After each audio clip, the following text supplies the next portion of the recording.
It's Tuesday, it's 12:15 and we're live in Westminster.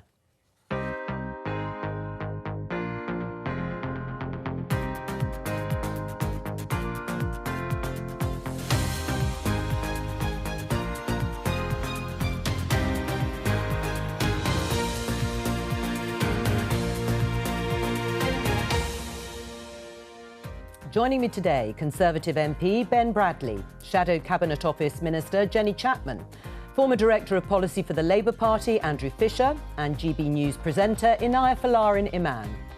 The government shores up the defences for the arrival of Omicron. We are doing everything we can, which is just to build that wall of defence as high as we possibly can, which is why we're bringing forward the booster jab. Also today, Keir Starmer reshapes his team. This is about the future for this country, and this is a battle for the future of this country. But is Labour's deputy leader battling with Keir Starmer over the changes? And on behalf of the Queen, Prince Charles says goodbye to Barbados. From the darkest days of our past and the appalling atrocity of slavery, the people of this island forged their path with extraordinary fortitude.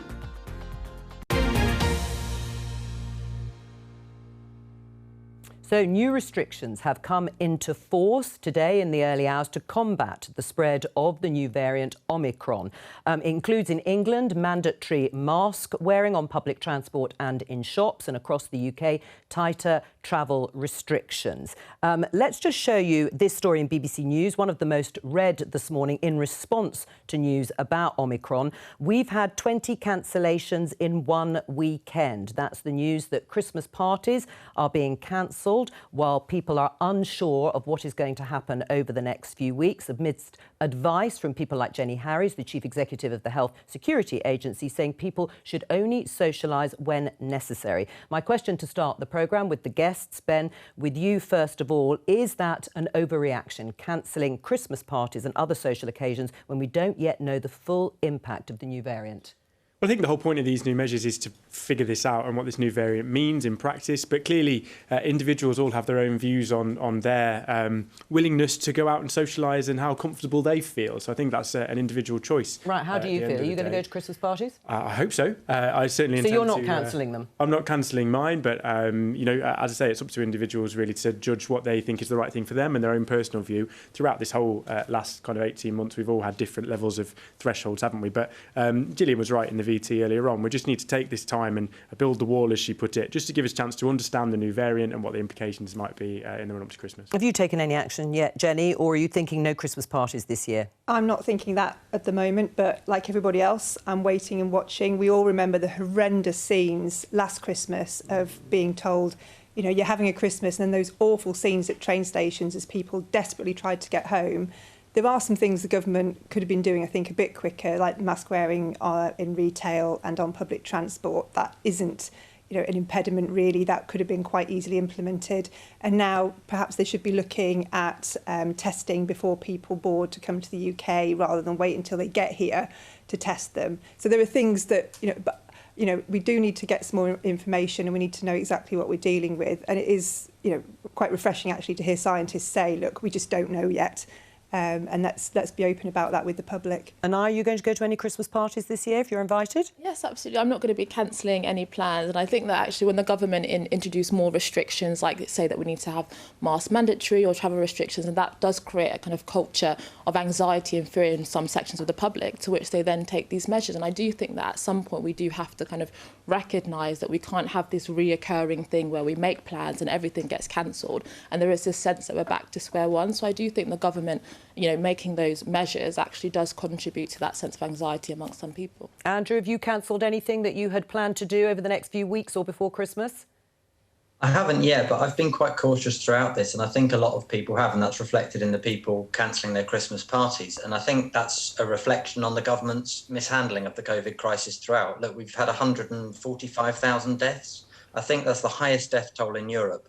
And I think people are cautious because they don't fully trust the government with this. I think people are taking the precautionary principle, which is always sensible, but I think that's been heightened by the fact the government hasn't really got on top of this at the right times as Jenny mentioned last Christmas, but also previously when it delayed the lockdown last January and again the initial lockdown in March 2020. So I think people are right to be cautious. And Jenny Harry's words today saying people should minimise unnecessary socialising, I think will only add to that.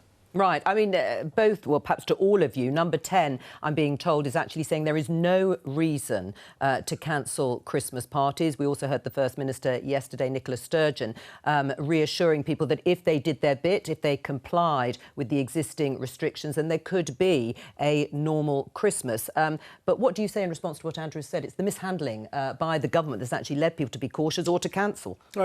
People quite rightly are cautious. I think that is, as I say, a personal thing, and people have different levels of thresholds around that. But I'm never going to criticise the government for not wanting to rush in to overburdensome restrictions when if they are not necessary. Science is not an exact science at the end of the day, and you get some scientists say one thing, some scientists say do a different thing. I think you've got to be measured, and the point of not going into this full kind of plan B mode, but actually taking a bit of time to say, let's figure out what this means, I think is really important. Right, do you think Jenny Harries then went too far when she actually said people should only socialise when necessary?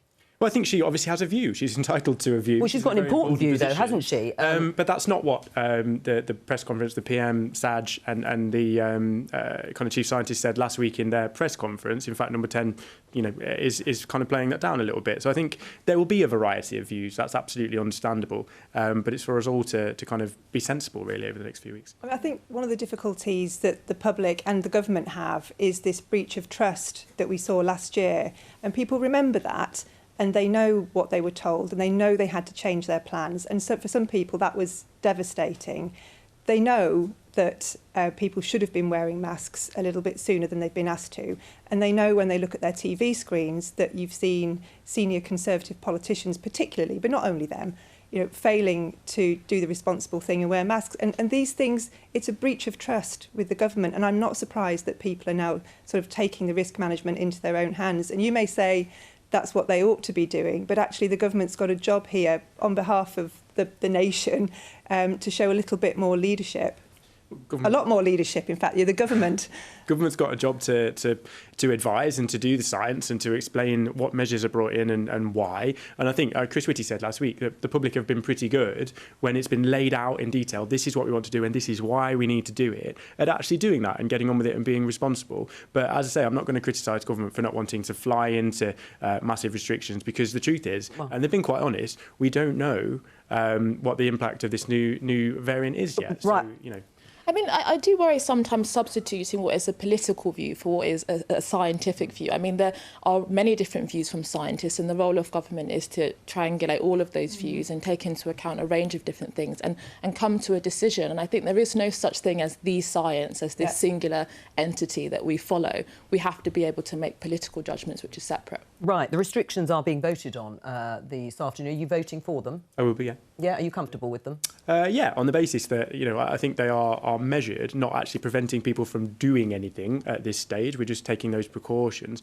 If there was going to be anything further than that, I think it would be quite clear that we would need to be in a position where we were laying out exactly why and exactly what the impact would be, because I certainly wouldn't want to see further restrictions unless they were absolutely necessary. But we're not at that stage yet. We've got to understand what it all means. Right, Labour has been calling for working from home advice in England. Scotland and Wales already have that, where it is practical. The government says their response with these restrictions is proportionate. Do you disagree? I mean, we just think that the precautionary principle is important here. We don't know. There are lots of things we don't know. And until we do, and it won't be very long, can we not just be a little bit more cautious than we have been up to now? And I don't think that's a particularly unreasonable position for the Labour Party to be taking at this stage. Get into a premise, though, of introducing stringent restrictions on the back of something that may or may not happen in the future. You go round and round the cycle. No, I mean, I think that's mischaracterising it. I don't think it's that stringent. And a lot of people, to be fair, a massive change for people's behaviours. But a lot of people have been being more cautious anyway. So it just helps that the government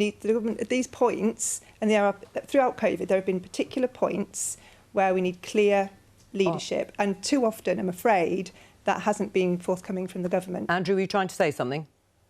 Yeah, I mean, I think, I agree with what Labour's saying on this about working from home and working remotely where possible, because it's not just about spreading it within the office. It's about spreading it on public transport as people commute into work.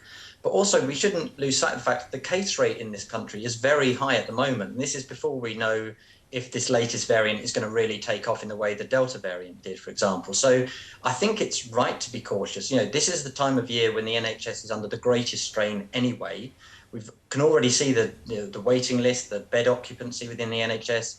The NHS is not going to cope this year if we have another spike in COVID. So it's right to be precautionary. And if people can work from home, then what's the problem? I think it's an entirely sensible policy. All right. Well, the government, of course, have said that that expression running hot in terms of case numbers, they've been pretty high for quite a long time, but they haven't actually gone up much further over the last few months. I just want to ask you, Ben, because there's going to be this press conference this afternoon with the Prime Minister. The other half, if you like, of the government's response is accelerating the booster programme, open to all adults. We don't yet know the details of exactly how that's going to work because we're talking about an awful lot of people. The target that we're expecting to be set by Boris Johnson is of 3.5 million boosters per week. That's 1 million more than are currently being given. You're leader of your local council. How are they going to cope?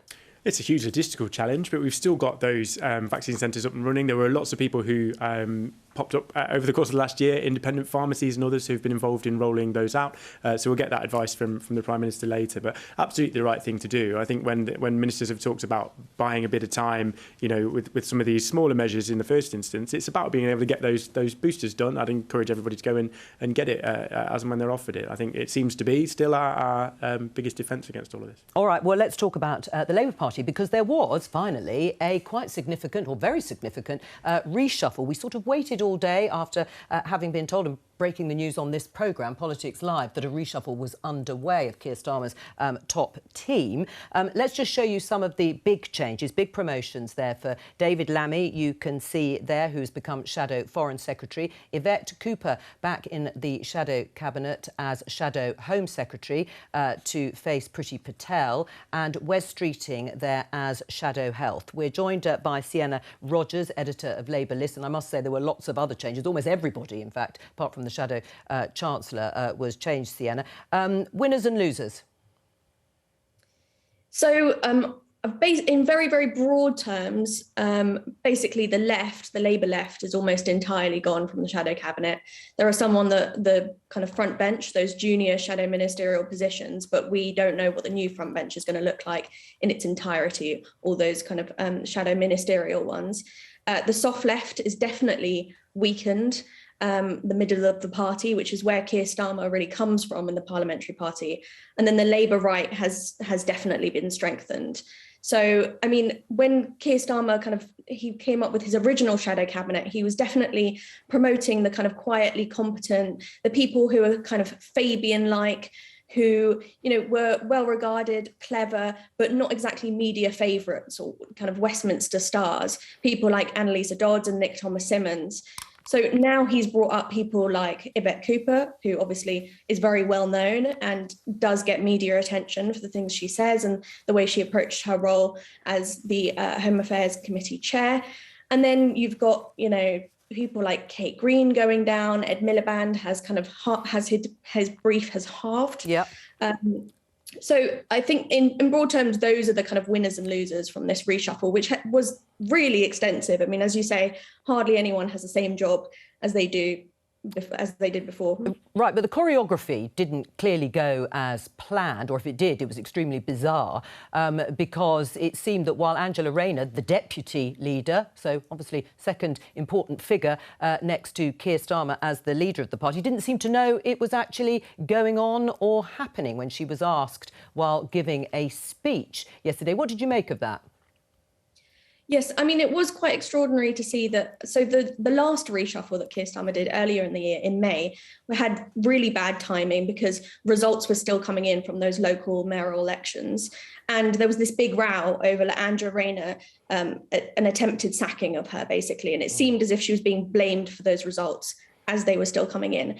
It is extraordinary that yet again, there was a row involving Angela Rayner. It seems that I think we can say pretty certainly that the tensions between those teams, despite staff changes, haven't actually been resolved. There was this briefing war yesterday because it did come during her speech, I mean, from what I understand, that's because there were leaks and it wasn't, supposed to be made public during the speech that he was making phone calls.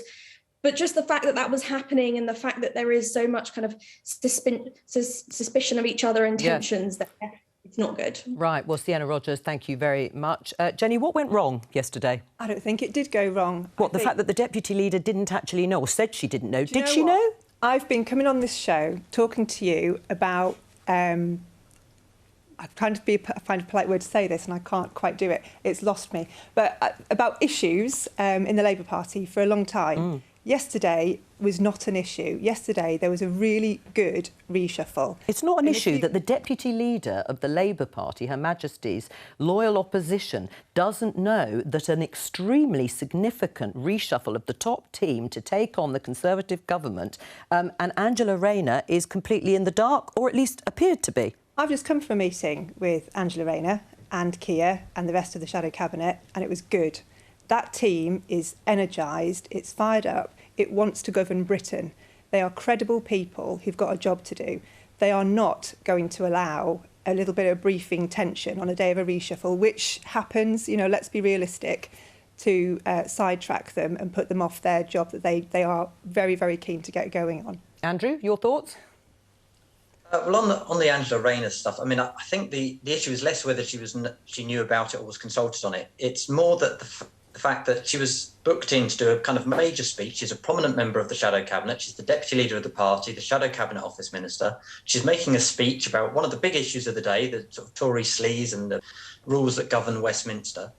And instead of that being the focus, which you would think Labour would want it to be, we have a reshuffle scheduled on the same day. That seems unnecessary at best, divisive at worst. But I mean, look, I think the reality is on the reshuffle, the left has already been marginalised within the Shadow Cabinet. There aren't, apart from Angela Rayner, who can't be removed, there's nobody kind of ostensibly on the left in there. This is very much now, as Sienna said, a kind of purging of the centre of the party, and it's very much in control of the right now. So that's what Keir Starmer wants. Clearly, it kind of dispels any lingering belief he wanted a kind of unity of all wings of the party involved. That's gone. But if that's what he's comfortable with and that's what he's happy with, then maybe that's better from him for his perspective internally. All right. Well, let me. I think the problem. Go on. No, well, I was going to let Jenny to respond. I think the big problem facing them though is it's not about the personalities of whether it's Wes Streeting or Jonathan Ashworth or which with the best will in the world to both of them. Most people in the country don't know who the Shadow Cabinet are beyond one or two people, the leader and the deputy leader, and perhaps Yvette Cooper now. And they don't know the same in the cabinet for the government either, So this is not really... What matters is what their policies are, what they're saying, what they're using their platform to project. And that's what will ultimately determine whether Labour succeeds or fails, not who these personalities are. Why are you saying it's rubbish that it's a purge of the left? Oh, well, I mean, I agree with the last thing there. Yeah, but we'll come to that in a minute. But you were saying it was rubbish that it's a purge of the left. Because the one thing that Keir Starmer did not do when he was making his decisions about who to put in his team is which faction are you from? He was not thinking like that. He is thinking, are you on top? Are you going to be on top of your brief? Are you going to have the expertise? Do you have the energy? Can you communicate well? And he's got some great people now in that team who will work really well together. And one thing he's very clear about is, yes, he is the leader, and yes, he is going to make all the tough decisions that he did yesterday, because reshuffles are not easy. But actually, he is a team. He is leading a team of people, and that's what I felt this morning, having been with that group of people, is that they are going to be together. Right. I mean, that's an admission that you hadn't made inroads. The Labour Party hadn't been able to make inroads against the Tories thus far. Is that true? I think COVID's been very, very difficult. But you can't... But actually, as well, to be fair to the Labour Party, and I would say this, wouldn't I? But to be fair, we were 25 points behind when Keir took over. So, to come from that to where we are, I don't think it's too shabby. It's COVID, Andrew. No, I think it's deeper than that. And I think the fact that, Labour didn't perform particularly well in the local elections outside of some of the mayoral contests where we had more prominent people, obviously didn't perform well in Hartlepool. We hung on in Batley and spent by the skin of our teeth, clearly. And the polling shows at the moment. I mean, I remember when Theresa May hit a bit of a dry patch and Tony Blair was on the radio saying any other leader would be 20 points ahead when Jeremy Corbyn was 6 points ahead. Now, it would be churlish to repeat that. I thought it was silly when Tony Blair said it, so I'm not going to repeat it myself. You just did. Yes, I was going to say you have done, though, Andrew. No, I've alluded to it because it's relevant to what was being criticised about the last Labour leadership. I am not personally making that criticism. Let me kind of reiterate that very clearly. I'm not making that. I think it was a churlish point that Tony Blair made. But, you know, Labour is sort of level, 2 points behind, 1 point ahead, back and forth at the moment, when the government is really on the rocks and has had a really tough couple of months. So I don't think it's going well. All right, well, let Jenny respond to that. Go on.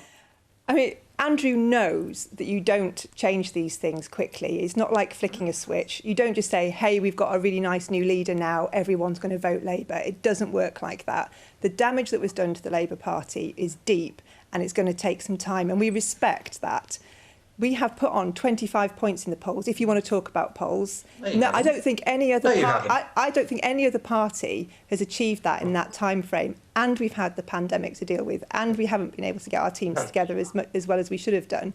We are on it's a trajectory. You know, this is not something that changes overnight, but I think we're on the right path, and I think Keir Starmer is the right person to lead the Labour Party into the next election. Because the reason I say that is because I think he'd actually be a very, very good Prime Minister. Andrew? Well, look, I want Keir Starmer to be Prime Minister. I think he'd be far better than Boris Johnson. I don't disagree with Jenny on that. I think we do have to be objective, though. The Labour Party hasn't put on 25 points. It's on 36 in the latest polls. It wasn't on 15 when Keir Starmer took over. Or 11 it would be, sorry, pardon my maths. That's all right. You know, I think we have to be serious. You know, Jeremy Corbyn was on more than 36 for much of 2017 and 2018. Yeah, and look what happened, Andrew. Yeah, look what happened. Yeah, you know, sure, but look, there's rose-tinted glasses, and then there's just making up a fairy story. Look what happened at that election. The worst election defeat since 1935. This party is turning itself around. We need to turn itself around, not for us. We need to turn itself around for the communities that we want to represent. And you and I both believe in that. So, you know, I think we've got to accept that we are making progress. There's a lot more to do. No one's denying that. But that we are making progress here. I agree. But Labour was on 33% in Great Britain in that disastrous election. And we're on 36% now. So all I'm saying is I wouldn't overemphasise the amount of progress that's been made. What I think is more important is that Keir Starmer now, whatever the shadow cabinet is, this feels more definitive than any of his other previous reshuffles. I think, hopefully, they can get a united message, very clear on policy and where they stand on things like Brexit, on migration, on social care, where Labour hasn't really had enough of an answer and really focuses on those things and puts an argument to the government now. That's what I hope. All right. We agree on that. All right. Well, you can agree on that and differ on the polls. Polls at different times. I'm not going to go through all of them from 2018, partly because I can't remember them all. Anaya, what's your reaction? You've got Yvette Cooper, strong performer, Lisa Nandy taking on Michael Gove on the levelling up agenda. Do you think they will be able to do better than their predecessors? I mean, I think for the sake of our democracy, I really do hope that it's not just rearranging the chairs on the Titanic. But when you talk about the damage that Jeremy Corbyn did, at the end of the day, you know, Keir Starmer was the architect of Labour's disastrous second referendum policy, which really flew in the face of the aspirations and interests of millions of people across the country. And you had David Lammy as well comparing some Brexiteers to kind of worse than Nazis, calling gender-critical feminists very recently dinosaurs. And so in terms of really grappling with the fundamental reasons why Labour has been disconnected with so many of the people it claims to represent, I'm yet to see any evidence of that. Lisa Nandy, I think she's quite interesting in terms of the levelling up, and I think the government absolutely needs to be held to account in terms of its lack of action in that area. But in terms of the ideas, the policies and the vision, I've just not seen it. Jenny?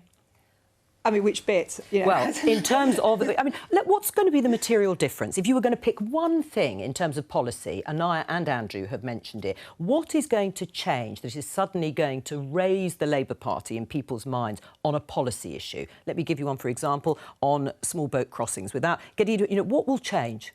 What will change in terms of people's impression? No, in terms of the Labour Party. What are they going to do differently on policy? Well, we need to have concrete, specific solutions to the things that matter the most to the public. And on something like small boat crossings, you know, it's clear that that matters enormously to people in my community.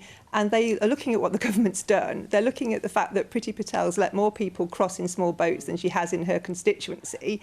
And they're saying this is what the Tories are supposed to do. And Nick Thomas-Symonds, the predecessor, obviously couldn't do anything about it. So would you be tougher? Would the Labour Party be tougher on questions of immigration?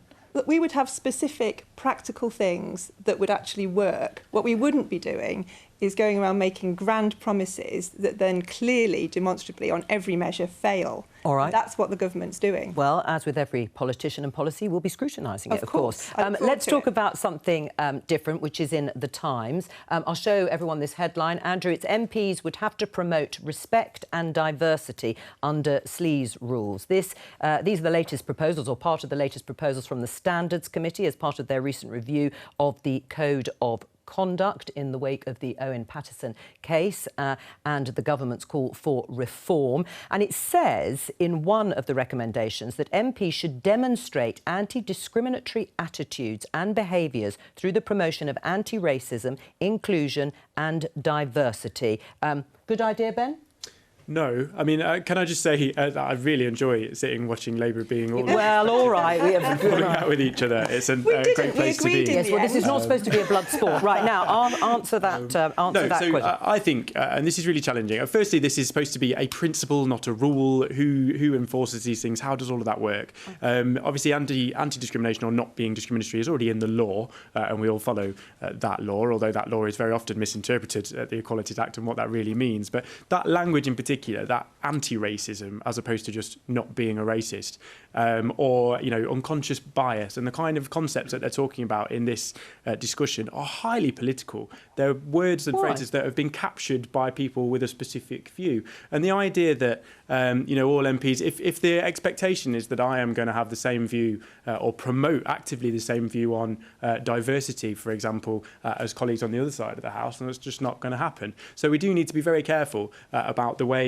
we use what is very political language, in truth, in assumptions about what MPs... Well, anti-discriminatory, anti-racism, inclusion and diversity. Really partisan kind of phrase. Well, you can hear what Ben is saying. Andrew, what's your view to what Ben said about it? I think it's quite enlightening, to be honest. I mean, if Ben takes offence at anti-racism, I don't know which level of racism he wants to promote, maybe. I mean, it's good that the Conservative Party is honest that it's against anti-racism, I suppose. But, whether they're Conservatives or whether they're Labour, MPs are there, they're elected to represent all of their constituents. And that means all of them in all their diversity. And once they're elected, obviously they're elected on a factional platform with different policies, but they have to represent all of them. And we've seen cases where MPs of both parties, to be fair, have used very discriminatory language against different groups, whether that's migrants, whether that's travellers. That comes under the current rules, though, Andrew. Well. So what is it you're trying to change? I'm not advocating change. It's I think, a Commons committee that's come up with this report, not me. But look, yes, I do think MPs should be pulled up more on some of the language they use. I think some of the language that's been used on both sides of the House over the past couple of decades, actually, has been inflammatory and has sown division within society. And I think, the more MPs are asked to reflect on that, because it does have an impact. It emboldens people who are, perhaps, prone to physical violence as well amongst their discriminatory attitudes. We saw with Boris Johnson's column in I think it was the Times or the Telegraph, where he described Muslim women as letterboxes and as bank robbers, quite, really offensive sort of language. All right, that resulted in a higher level of attacks. Come back to the language people on the street. All right, let them respond. The idea, obviously, all MPs should be upstanding members of the community. They should be respectful. They should not discriminate against people. Absolutely, we all agree with that. But when you get into concepts like trying to define principles of public life in terms of unconscious bias and things that are critical race theory, that's not a broadly accepted system or terminology. Unconscious bias was part of the discussion in the committee. The actual... a concept that I would totally reject. Well, the actual wording, as I say, is about anti-discriminatory attitudes, behaviours through the promotion of anti-racism, inclusion and diversity. Is this necessary, Jenny?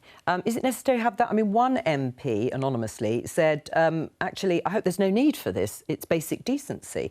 If you want to start listing all the basic decencies, where do you stop? I mean, I hope it's not needed, but I fear that it may be. And I did unconscious bias training myself, and I found it really beneficial. So however enlightened and with it you think you are, actually it doesn't do you any harm to think about things and consider your own sort of attitudes and behaviours, because we all need to think about this, I think, a little bit more. And, if Ben's too cool for school and doesn't want to go and do this training, I'm not I just interested in having concepts that are not well-defined or universally accepted, forced upon people in a way that assumes that everybody agrees. But I genuinely, and I mean this genuinely, I wouldn't include unconscious bias as one of those. I think it was a really useful thing to do. I'd encourage you to do it. What do you think about Ben's reaction to this recommendation and the proposal itself? I mean, I completely agree with Ben. I mean, I think that the idea that Parliament and parliamentarians are kind of riddled with prejudicial, racist behaviour. But in law, it's already illegal to discriminate against people. And I think a lot of these ideas of anti-racism as it's understood today, diversity and inclusion, has got a lot of assumptions about people in British society that I would say is political. The idea that we live in a fundamentally institutionally racist society and no confusions or interpersonal interactions are somehow a manifestation of that underlying racism. And I don't think that MPs should be being trained or encouraged to think in what is, I think, quite an ideological way. I care about their policies, their actions, their behaviours in practice and reality, and not correct think or whether or not they think in very specific ideological boundaries. I agree with the point, but I think you've not quite. I don't quite agree with the way that this is going to happen. And I think that people's attitudes and their the beliefs and their unconscious biases do eventually come out in policies and decisions that you make. And I don't think there's anything wrong with asking people to reflect and just think of it. You believe that, when not you're everybody does. Well, I'm not asking us all to believe the same thing. All I'm saying is that it doesn't do any of us any harm to pause and reflect when you're in the job of making decisions about other people's lives. I don't think that's too much to ask. Right. I mean, the idea of a principle in public life, Andrew, I mean, should it be up to MPs to actually demonstrate these attitudes and promote them rather than just having adopted them as part of their daily life and daily working life? Well, you would have thought that most MPs would want to. I think under David Cameron, who's not my cup of tea politically, he did try to move the party on a number of social issues, whether that was homophobia, racism to an extent, within the party. And it seems that the Conservative Party seems to have moved a little bit backwards away from that at the moment. And I think some of the language around debates around travellers' sites, around migration, around the cross-channel issue with asylum seekers at the moment has led to some quite, I think, worrying discourse within that. But look, at the end of the day, people will take a political decision, both voters when they vote and politicians in how they act. This speaks to the previous conversation, Andrew, about the Labour Party and that divide culturally in the country. When you're talking about, people's views on small boats or migration or travellers that are genuine problems for communities like the one I represent. Yeah, mine. And then getting into the discussion about those conversations being racist. Well, so you're trying to suggest that my constituents' view is not relevant because they don't land there. This is exactly the problem and the reason that the Labour Party's been in the mess that it's in. And until it gets back to the rather than shuffling the deck chairs on the Titanic, as it's been said, until it gets to the grips with these cultural issues where people in Westminster and London say that my constituents don't have a right to be concerned about small boats, then they're not going to get anywhere. Andrew? Well, look, I think the issue here is there aren't safe and legal routes for people to enter this country and claim asylum. Yeah, but let's talk about the language. It's about the language, though, that Ben is talking about. Do people not have the right to talk about these things, whether or not they have small boats landing in their constituency? Yeah, of course people can debate a political issue, and so they should. But I think the way in which it's debated is very important. And, a lack of seriousness, saying this is about small boats coming across the channel, when actually it's about desperate people fleeing often our bombs that we have either sold to those countries or we've dropped ourselves in recent history. So, we have to, I think, have a more grown-up and serious debate than exists unfortunately, within Westminster often, also on the pages of the newspapers and elsewhere as well. It's the thing in my inbox, Andrew. Right, well, disagreeing with that. Well, and actually, we've talked a lot about language around the issue of your job's to lead. Refugees, asylum seekers. These things do matter, don't they? And many of our guests have talked about the dehumanising way in which people talk about certain issues. So these things are important. No, I do think they're important, particularly for political leaders that are making public policy. I do think they have a responsibility to talk about these issues in a way that is humane and actually brings clarity to the situation rather than confusion. But I do think this fixation on language is a way of actually avoiding talking about the real issue. So it's much easier to talk about, oh, well, you're not saying it correctly or you're using the wrong word, rather than confronting the reality that many people in society don't have a voice, don't feel like they can talk about issues, and because they're scared of the reaction or even confronting the issue head on. All right, well, let's talk about Barbados. I think it's probably the first time we have talked about it directly on Politics Live. In an overnight ceremony, Barbados has officially removed the Queen as head of state and become a republic.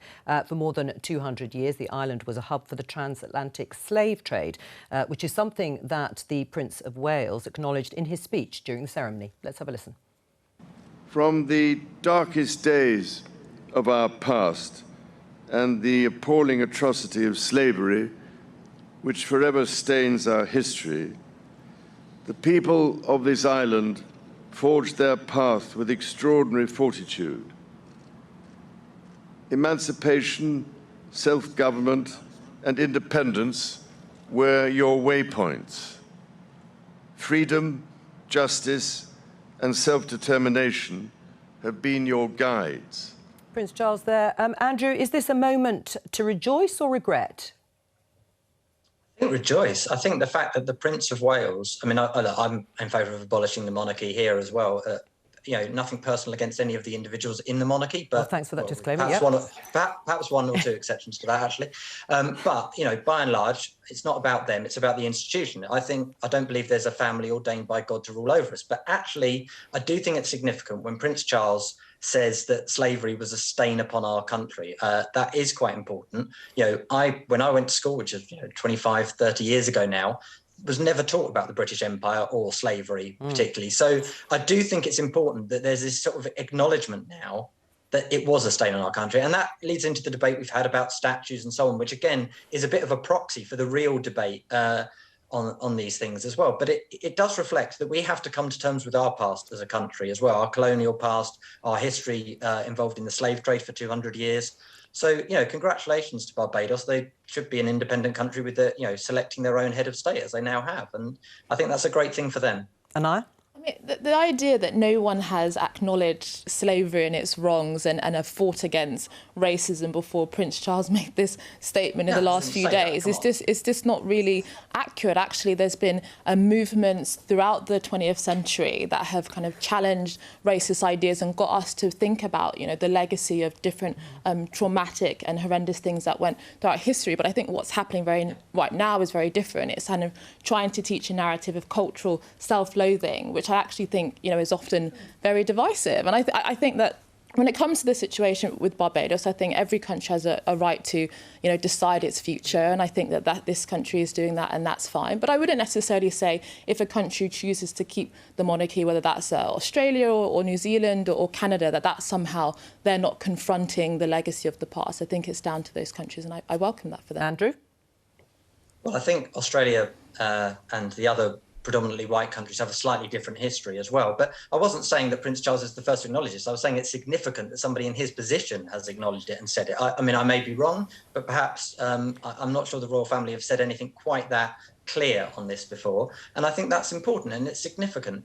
And I hopefully that does lead some opinion. It's not about cultural loathing. I don't loathe Britain, but I rightly loathe slavery. I rightly loathe colonialism. And every country has stains on its history. You know, the UK is not unique in this. You know, Belgium's got a horrible history. So has France, so has Spain. You know, so has every country in the world, I suspect, if you look back through it. But it's right that we acknowledge it rather than have this kind of this sort of mythology around to be patriotic, you've got to love every element of Britain's history. I mean, it's absurd. I don't think actually that is what people see as being patriotic. It's just seeing that history has good parts and bad parts, and it's complex, and we shouldn't necessarily judge history by the moral lines of today. And I think recognising that complexity. But I agree with you. I think that we should be looking at history in a balanced way. But I think actually what we have today is something very different. I think it's very one-sided. And I don't think there's actually a problem with national myths and stories. I think that actually creates a sense of shared British identity that we are all unified under, that transcends racial, ethnic division. So I welcome national stories that unify people. How significant do you think it was, Jenny, both what the Prince of Wales said and the fact that Barbados has made this decision? I think Prince Charles put it really well, actually, and he didn't overdo it. Should he have gone further? Should he have gone further and apologised outright? I thought it was appropriate what he said, and I thought he was respectful to the people of Barbados. I think we all wish President Mason well. This is a new beginning for the country, and I think it was a significant moment. I don't feel particularly, overjoyed or desperately sad one way or the other. I think it's good to see countries taking these decisions for themselves and their decisions being respected. That's how it should be. Ben?